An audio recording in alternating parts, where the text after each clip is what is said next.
하나님께서는 이스라엘을 애굽에서 건져내실 때 선봉장에 서게 하셨던 모세에게 말씀을 주시죠.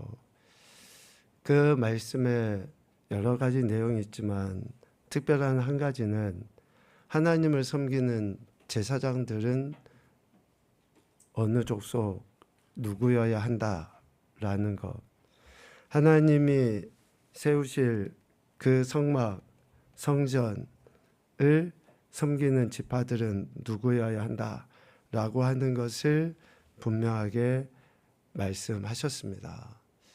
특별하게 구별하여 어느 지파의 누구, 어느 족속이라고 말씀하신 그 핵심의 이유가 있죠.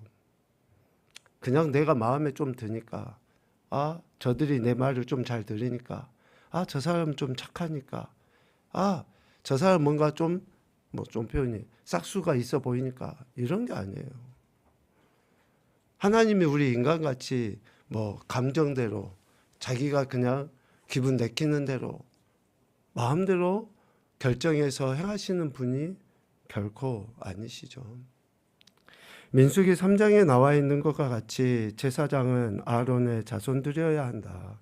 그리고 레위 지파 아론의 자손들 외에 또 다른 레위 지파의 사람들은 성전에서 제사 드릴 때에 옆에서 서포트를 하든지 또 성전을 관리를 하든지 하는 등등의 일을 하라라고 명령하셨는데 왜 이렇게 특별하게 레위 지파 또 아론 자손들만 하나님이 이러한 직분과 직책을 맡기셨을까? 그 이유를 크게 두 가지로 이해해 볼 수 있습니다. 첫 번째는 우리가 알고 있는 것처럼 금송아지 사건이에요. 출애굽한 이후에 하나님께서는 이스라엘 백성들에게 길을 제시해 주려 하시죠. 하나님께서는 이스라엘 백성들이 살아갈 방법, 방식을 가르쳐 주려 하신 거예요. 그래서 모세를 시내산으로 부르셨고 시내산에서 하나님이 모세에게 십계명의 말씀을 전수해 주려 하신 거죠. 40일이 지나도 모세가 내려오지 않아요. 이스라엘 백성들 안에는 두려움이 있는 거죠. 공포가 있는 거예요. 마치 꼭 엄마를 잃은 아이와 같이.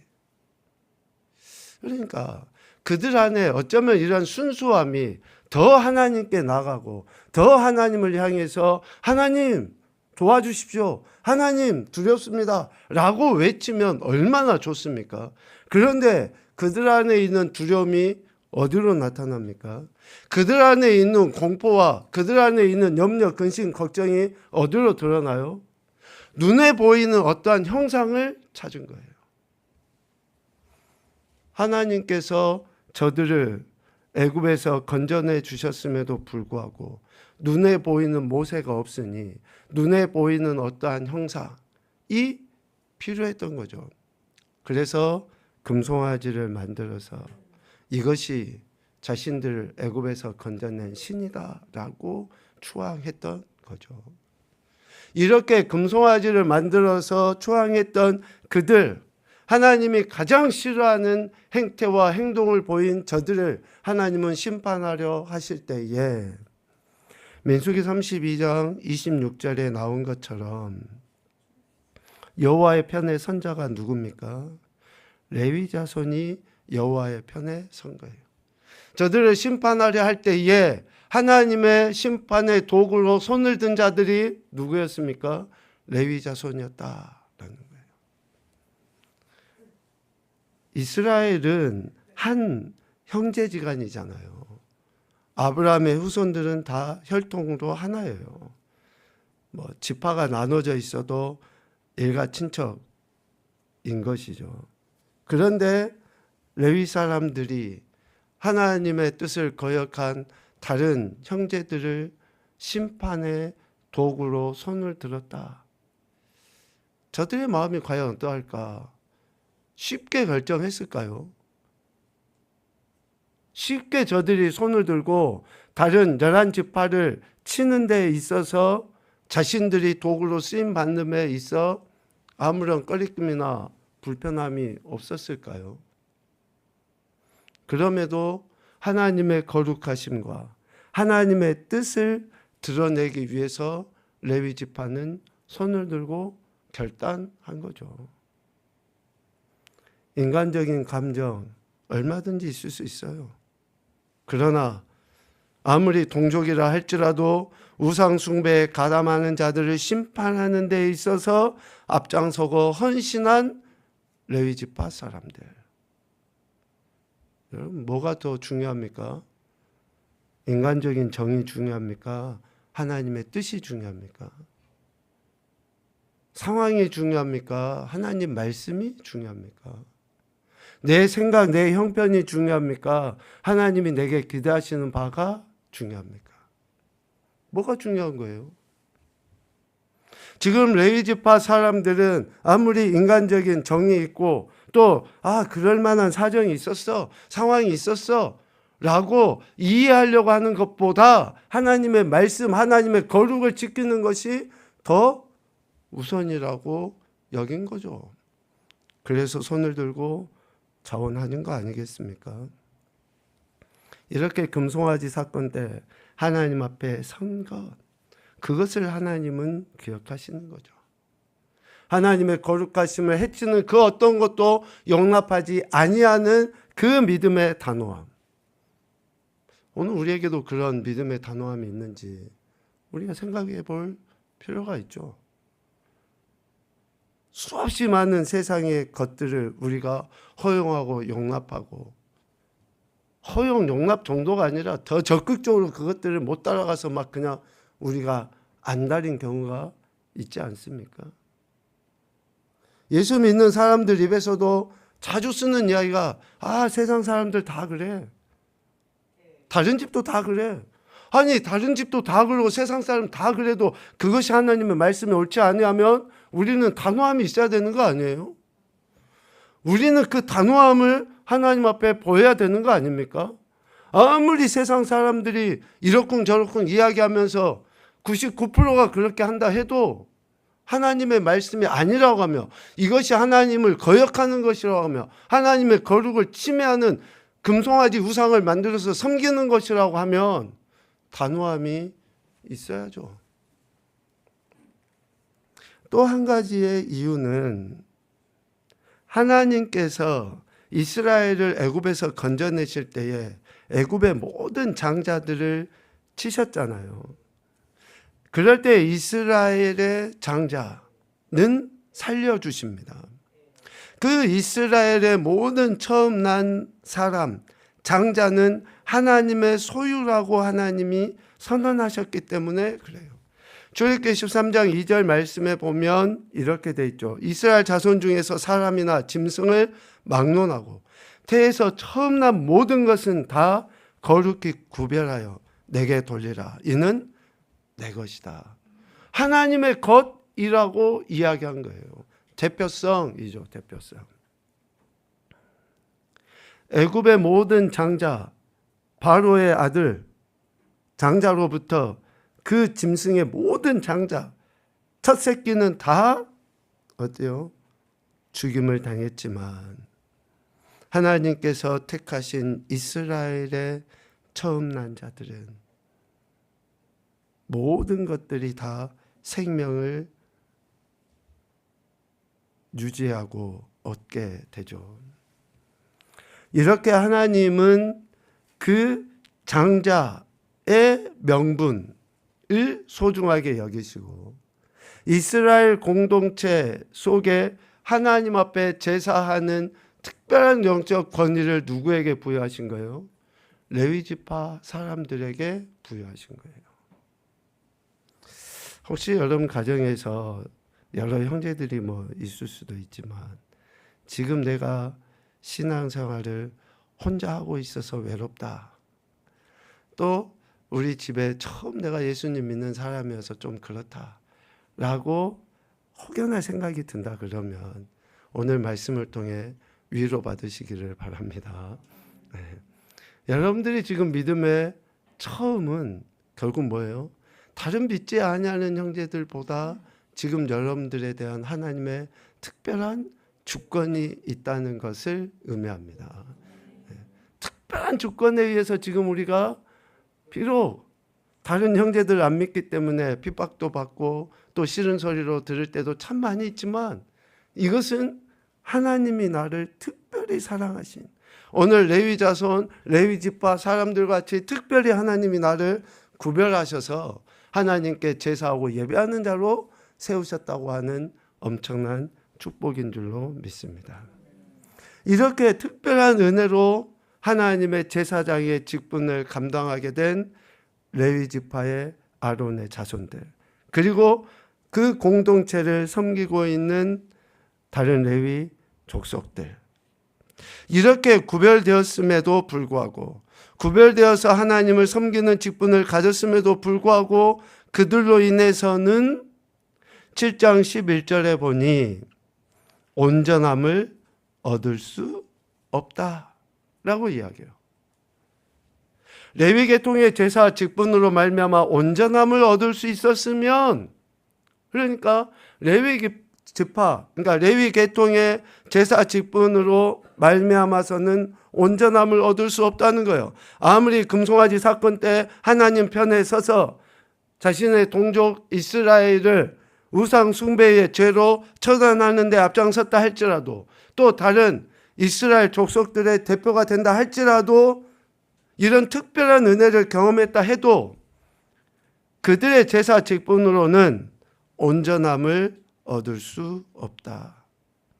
아무리 인간이 구별되어 하나님께 예배하고 제사하며 하나님이 세우신 공동체를 섬긴다 할지라도 그 인생으로 인해서는 온전함을 이룰 수 없다는 거예요. 여기서 있는 저나 여기에 있는 우리 모두가 뭐 믿음이 좋고 내가 1년에 몇 번 예배 드리고 또 내 신앙과 삶에서 누구에게 구제하고 봉사하고 헌신했다 해도 미안하지만 내 영혼 하나 구원해 내는 거 세상 그 어떤 일보다도 어려운 거예요. 내 영혼 하나 건사하는 거 결코 쉽지 않습니다. 내 믿음 하나 지켜나가는 거 얼마나 어려운지 여러분 아시지 않습니까? 그런데 우리가 이런 직분을 가지고 어떻게 온전함을 이룰 수 있겠습니까? 그래서 아론의 반차를 따르지 않고 멜기세덱의 반차를 따르는 다른 한 제사장을 세울 필요가 있으신 거죠. 7장 11절 하반부에 이야기하는 것처럼 그 멜기세덱의 반차를 따르는 다른 한 제사장이 곧 누굽니까? 7장 22절에 이야기하는 것처럼 더 좋은 언약의 보증이시고, 또 7장 25절에 이야기하는 것처럼 자기를 힘입어 하나님께 나아가는 자들을 온전히 구원하실 수 있는 예수 그리스도이시다라고 이야기해요. 여러분 예수 그리스도를 믿습니까? 그러면 그분은 더 좋은 언약의 보증이시고, 그분은 자신을 들여서 단번에 희생제물이 되심으로 우리를 온전하게 구원하실 수 있는 분이심을 믿는 거예요. 예수님을 믿는다고 하는 것은 그거예요. 그분이 나의 좋은 친구다, 위로자다, 내게 뭐 소망이다, 어떤 단어를 갖다 붙여도 그분이 나의 죄를 위해서 죽으셨고 그분이 내 삶에 가장 좋은, 여기서 더 좋은이라고 하는 비교 대상이 될 수 없는 비교를 이야기하는 거예요. 가장 좋은 언약의 보증 또 중보이시다라고 하는 것을 믿는 거죠. 이 믿음이 있을 때 우리는 세상에 어떤 환난이나 핍박이 있어도 배교하지 않게 돼요. 히브리서를 우리 처음 보면서 이야기했잖아요. 히브리인은 강을 건너온 사람이라고 했어요. 오늘날로 표현하면 흑암의 권세에서 건진받고 그의 사랑의 아들의 나라로 옮겨진 자고, 또 예수 그리스도를 믿는 구원받은 백성, 이 히브리인이라고 이야기했잖아요. 지금 그 히브리인들에게 어떤 상황이 놓여져 있습니까? 특별히 유대계 그리스도인들, 그러니까 어렸을 때부터 유대 교회에 이렇게 그 심취해 있었던 그들이 다양한 이방 족속들로부터 핍박과 박해가 있는 거죠. 하나님을 믿는다고 할 때 그 하나님에 대한 저들은 존재 자체를 부인할 뿐만 아니라 어떤 형상에 대해서 강조를 많이 하지 않습니까? 이방 사람들이. 그러니까 그러한 형상을 가지고 예수 그리스도를 믿는다고 하는 유대계 그리스도인들을 박해하는 거예요.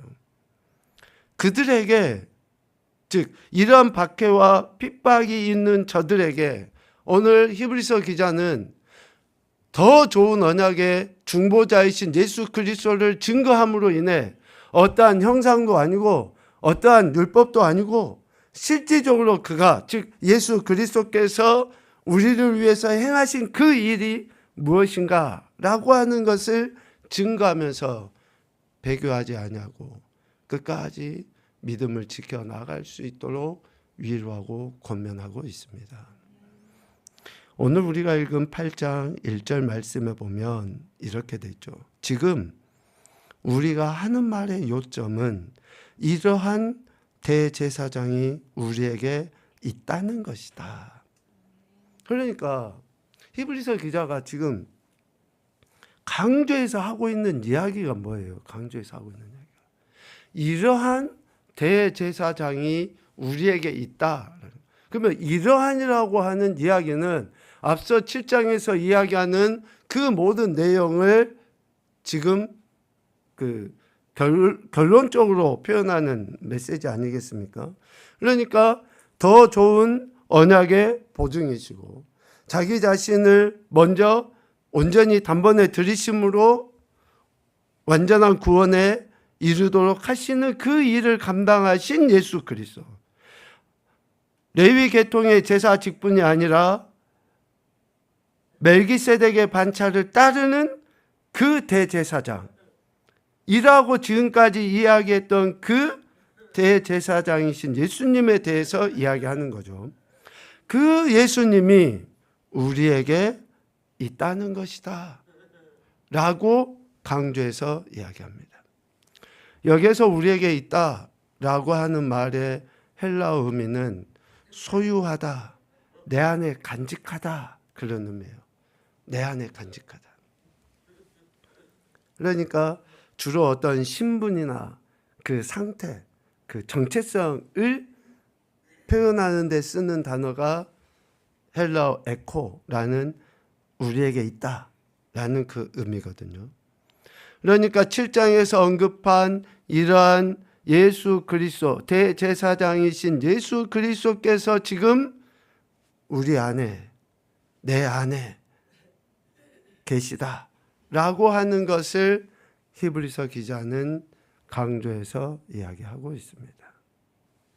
그분이 우리에게 있다라고 하는 그 말의 의미를 우리가 자주 쓰는 표현으로 바꿔보면 뭡니까?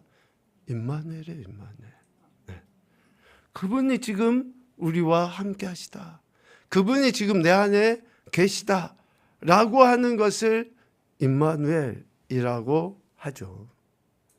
예수 그리스도께서 이 땅에 오실 때 가지신 그 이름이 임마누엘이죠.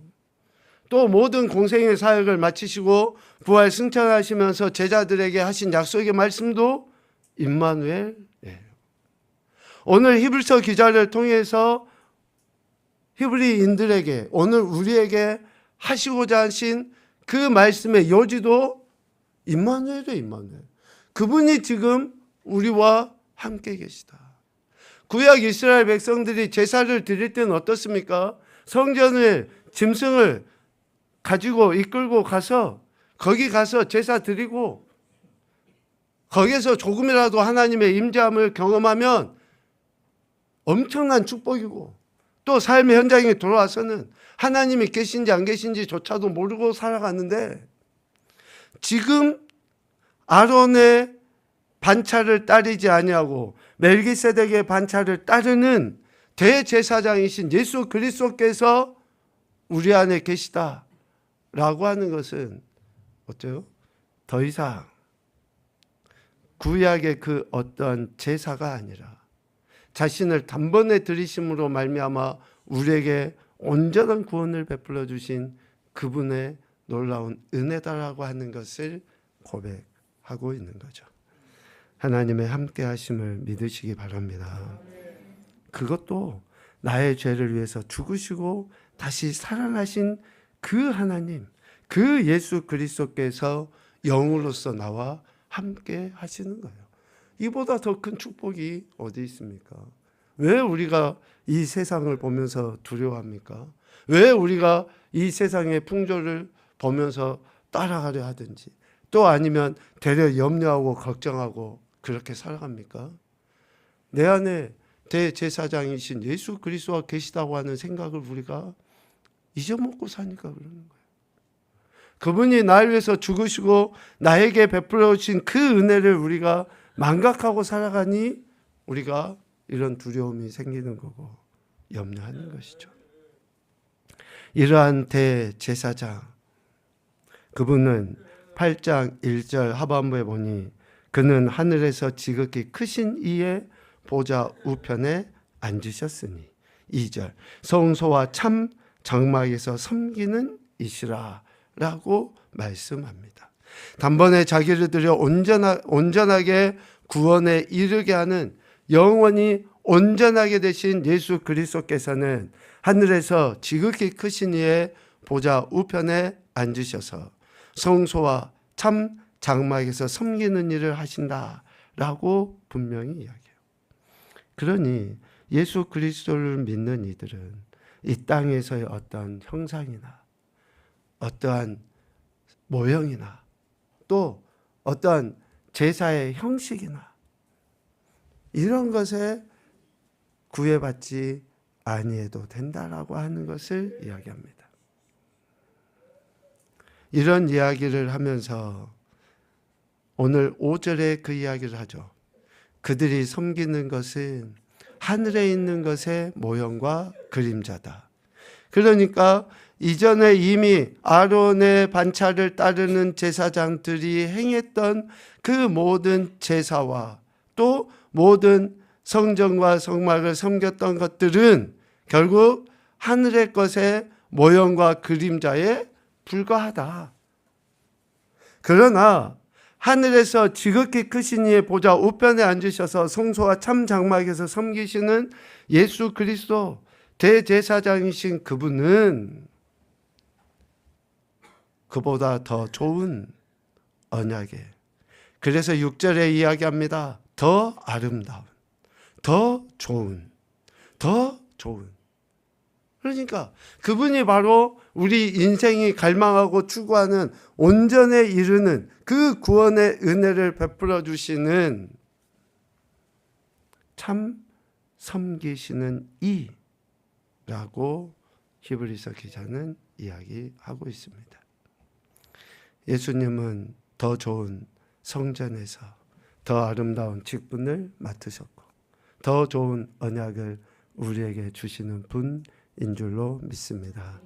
그러므로 이제 낡은 언약은 사라지고 새 언약이 그것을 대신하는 거예요.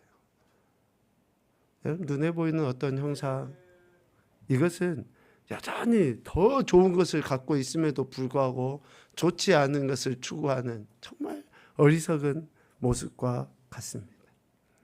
우리에게는 이러한 것이 더 이상 의미가 없는 거예요. 왜?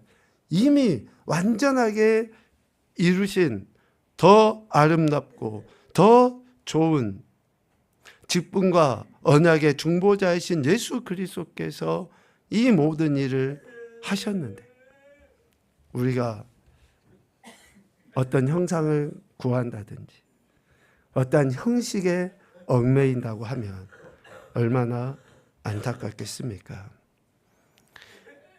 낡은 언약은 사라지고 새 언약이 그것을 대신했음을 우리가 믿음으로 나갈 때에 하나님께서 기뻐하시는 온전한 예배자로 설 수 있게 될 줄로 믿습니다.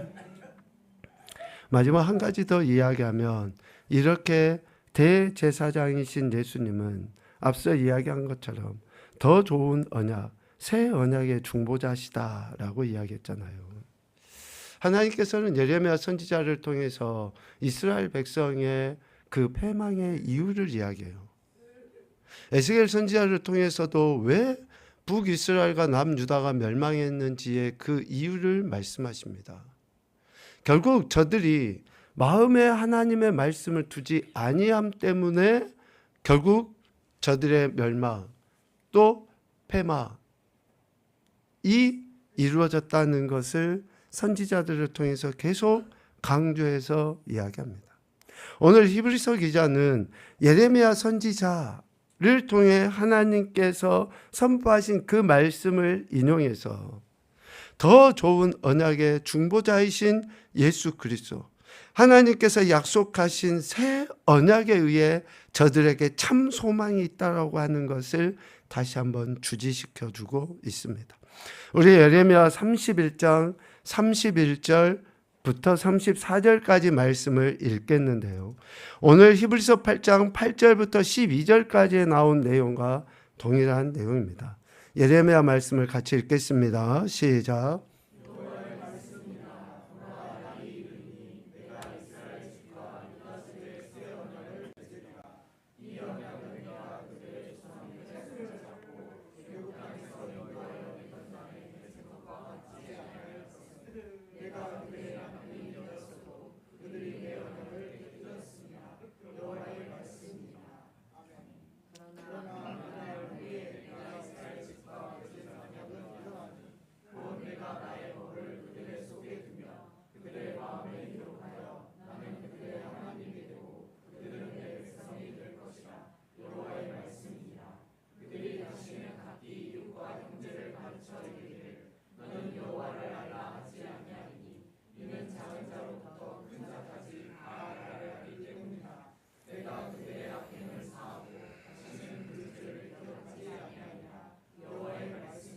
아멘. 새 언약을 세우시겠다라고 분명히 예레미야 선지자를 통해서 하나님은 말씀하셨습니다. 그 새 언약을 누구와 세웁니까? 오늘 8장 8절에서도 이야기하듯이 이스라엘 집과 유다 집과 더불어 새 언약을 세우셔요. 여기에서 이스라엘 집과 유다 집은 혈통적인 이스라엘 아브라함의 후손을 의미하지 않습니다. 지금까지 옛 언약, 낡은 것은 혈통적인 아브라함의 후손들에게 하나님이 약속하신 율법이죠. 그러나 새 언약은 더 이상 혈통이 아니라 예수 그리스도를 믿는, 즉 대제사장이신 예수 그리스도를 믿는 모든 이들과 맺는 언약이라는 것을 알 수 있어요. 여러분, 우리가 혈통적으로 아브라함의 후손만 구원받는다고 하면 우리는 결코 구원받을 수 없는 인생들입니다. 그러나 새 언약은 아브라함의 후손, 혈통적인 후손이 아니라 어쩌면 영적 아브라함의 후손 히브리인이라고 하는 예수 그리스도를 믿는 모든 자들, 그의 이름을 부르는 모든 자들, 그들과 맺은 언약이기에 그를 믿음으로 말미암아 더 이상 부끄러움을 당하지 아니한다라고 이야기합니다. 로마서 10장 11절에 말씀하죠. 성경에 이르되 누구든지 그를 믿는 자는 부끄러움을 당하지 아니하리라. 믿습니까? 오늘 우리가 그래요. 더 이상 옛 언약에 얽매여서 우리가 지키지도 못하는 그것에 전전긍긍하는 것이 아니라 온전한 구원에 이르도록 하신 자신을 단번에 제물로 드리셔서 온전한 구원의 은혜를 베풀어 주신 더 좋은 언약의 보증이신 예수 그리스도를 믿는 이들은 더 이상 수치와 부끄러움을 당하지 않게 된다라는 것을 이야기합니다. 그러므로 우리는 새 언약을 우리 마음판에 기록해야죠. 오늘 8장 10절 전반부에도 이야기합니다. 내가 이스라엘 집과 맺을 언약은 이것이니 내 법을 그들의 생각에 두고 그들의 마음에 이것을 기록하리라. 예레미야 선지자를 통해서도 분명히 말씀하신 것처럼 하나님의 말씀, 하나님께서 직접 사람의 마음에 넣어주시고 마음에 넣어 새겨주신 그 말씀 앞에 온전한 굴복을 보일 때 우리의 신앙과 삶은 더 이상 옛 언약이나 없어질 것에 좌절하고 혼돈스러워 굴복하는 것이 아니라 새 언약 안에서 참된 자유를 누리고 구원의 기쁨 속에 하나님의 영광을 드러내게 될 줄로 믿습니다. 더 좋은 언약의 중보자이신 예수 그리스도께서 대제사장이심을 믿는 사람들은 이제 예수 그리스도로 말미암아 주어진 새 언약, 즉 대제사장이신 예수 그리스도께서 감당하신 그 아름다운 직분과 지위와 또 그의 말씀을 마음에 새겨야 하는 거죠. 그분의 말씀이 그래서 우리의 삶에 실제적인 능력으로 드러나도록 우리가 그분 앞에 더 겸손히 나가는 겁니다. 마음에 새기다 라고 하는 구절들이 여러 군데 나오기도 하지만 그렇게 우리 마음에 하나님의 말씀이 새겨져서 우리가 하나님의 선하신 뜻대로 살아가는 것이 하나님의 자녀요 백성의 정체성을 드러내 보이는 거고, 또 우리가 그렇게 삶을 살아감으로 인해서 어때요? 하나님이 나의 하나님이시다고 하는 신앙의 고백을 변함없이 하게 되는 겁니다. 오늘 저와 여러분은 하나님의 은혜로 값없이 구원받은 하나님의 자녀요 백성입니다. 그렇다면 우리가 해야 될 것은 뭡니까? 새 언약을 베풀어 주신 예수 그리스도의 그 말씀을 우리 마음판에 새기고 그 말씀에 따라 아버지 하나님께 예배드리며 살아가는 것이 우리가 해야 될 몫이다라는 것이죠. 이런 신앙과 삶의 태도를 통해서 아버지 하나님께 영광 올려드리시고 만왕의 왕이신 예수 그리스도 앞에 굴복함으로 더 큰 영광 올려드리며 살아가는 귀하고 복된 우리의 인생이 되시기를 주님의 이름으로 축복합니다. 아멘.